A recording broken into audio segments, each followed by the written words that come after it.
Pemirsa, tim Satreskrim Polresta Kota Pasuruan menggelar olah TKP di Man Kota Pasuruan, Jawa Timur. Saat ini guru pendidik sekolah hadir untuk proses belajar mengajar via daring di pandemi COVID-19.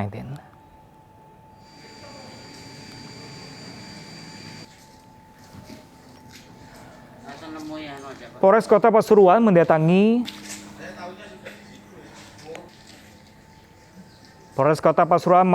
Madrasah Aliyah Kota Pasuruan untuk menggelar tempat kejadian perkara.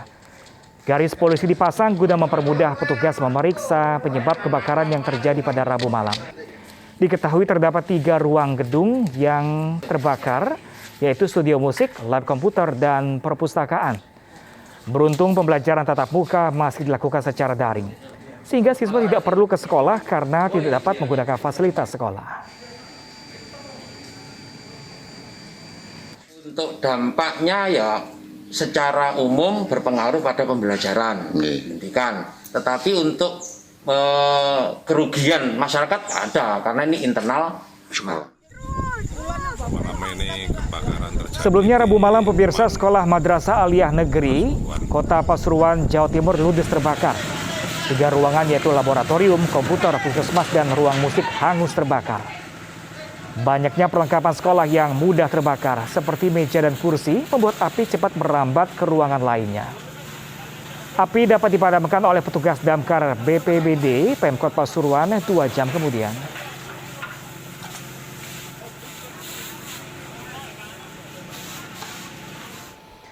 Pemirsa, 2 tahun sudah pelajar SMP Negeri 2 Puri Mojokerto, Jawa Timur belajar tanpa memiliki gedung sekolah. Pembangunan gedung sekolah tertunda imbas dari pengalihan anggaran COVID-19 di Kabupaten Mojokerto.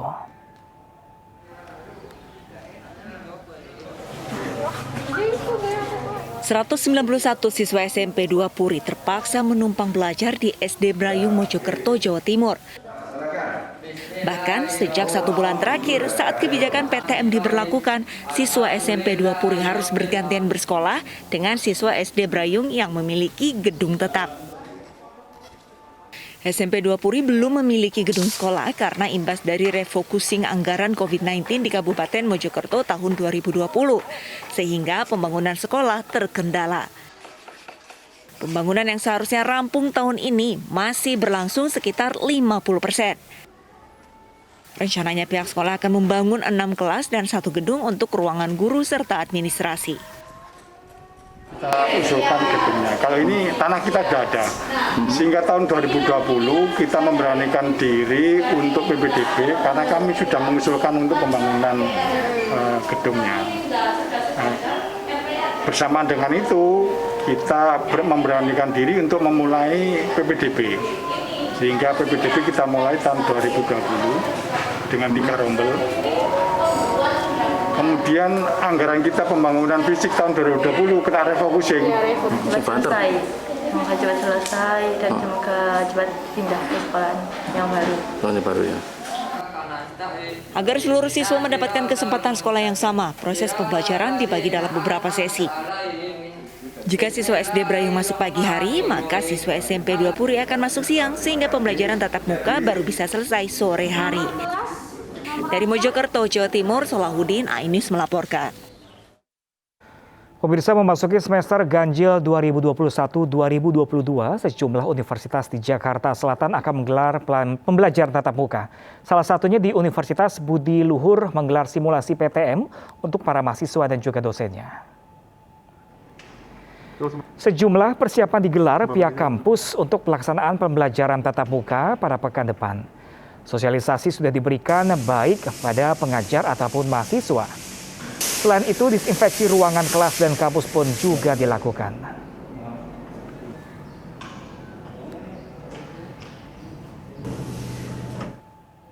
Ya pemirsa, sejumlah persiapan tatap muka dilakukan kampus-kampus dan kita sudah terhubung dengan Louis Ayu di Universitas Budi Luhur dan Rizka Dior di UPN Veteran Jakarta.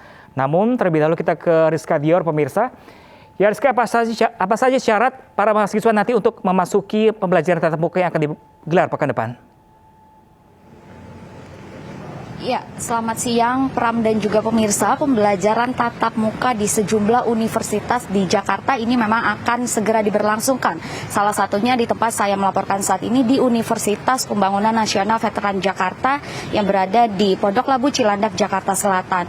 Dan menurut informasi yang kami dapatkan, memang PTM ini akan diberlangsungkan di UPN pada tanggal 11 Oktober 2021 mendatang.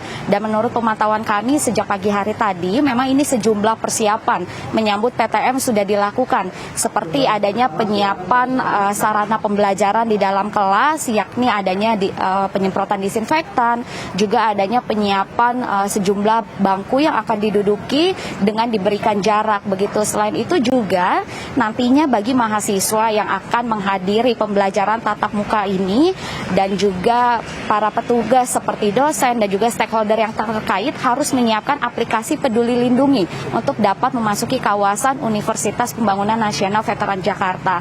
Selain itu, mahasiswa yang diprioritaskan pembelajaran ini adalah mahasiswa semester 1 dan semester 3 dengan tetap menerapkan metode pembelajaran blended learning, yang artinya memang nanti ini sebanyak kapasitas 50% saja mahasiswa yang mengikuti pembelajaran di kampus dan dibagi dalam 2 sesi.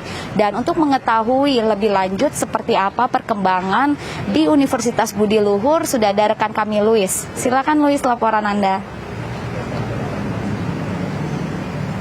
Halo, ya, masuk.